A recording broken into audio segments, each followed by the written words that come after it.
यहाँ क्यों खड़े हो? अंदर चलें? ओए, बात सुन, बेटा कल क्यों नहीं आए? हैं? चलो, जाओ, जमात में बैठो, मैं आ रहा हूँ। थोड़ी ना अंदर जा सकते हैं, क्यों? मामले नहीं है। तो क्या हुआ मेरे भाई?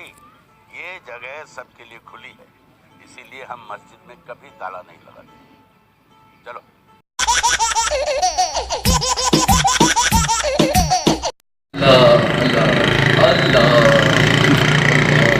अल्लाह कमेंट फजली कर रहा है। भाई आप ताला क्यों लगा रहे हैं? बाबा कौन हो आप?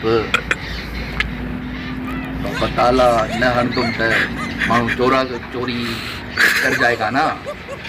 घड़ियाल बजार मानू लाए जाते, टोपी भी खड़ी जाते, टोपी में पाया पान जुटी के मानू खड़ी खाते।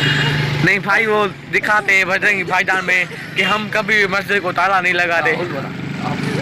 हिंदू फिल्म की यहाँ पाते थोड़े छाया से नहीं, वो मुसलमान है भाई। ताला नहीं लगाऊंगा तो मानू टोपी वोपी खड़ी जाएगा। बारन का बारन जा अंदर मुसला पिया उहे खड़ी ईंदा। बदमाशू था क्यों ना? हलो था नहीं भाई, आप बताए ना, आप ताला क्यों लगा रहे हैं? वो तो नहीं लगाने देते। वो कहते हैं भाई हम मस्जिद को तभी ताला नहीं लगाते। अब मुसलमान हालानी में चोरी क्यों हो रही है?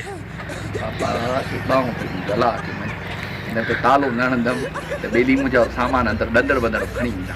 ऐं मुलो आहियां मां कुझु कर थो